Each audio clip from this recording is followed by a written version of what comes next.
What if gravity was not just mass pulling mass? What if it's the silent hum of the cosmos, a perfect centrifugal balance in an endless quantum circuit? And what if nature is not a passive bystander, but the heartbeat that feeds that field? Not as masters of nature, but as evolving programs designed to maintain the circuits, written to bring harmony, destined to remember. This book is not a theory.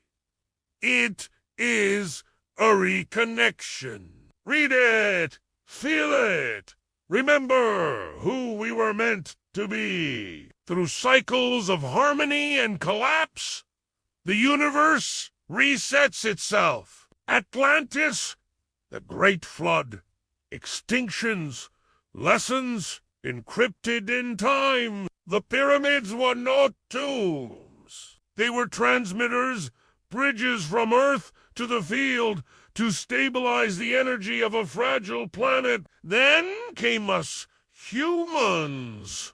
When we align with nature's flow, paradise is not a myth. It's a frequency, a quantum agreement.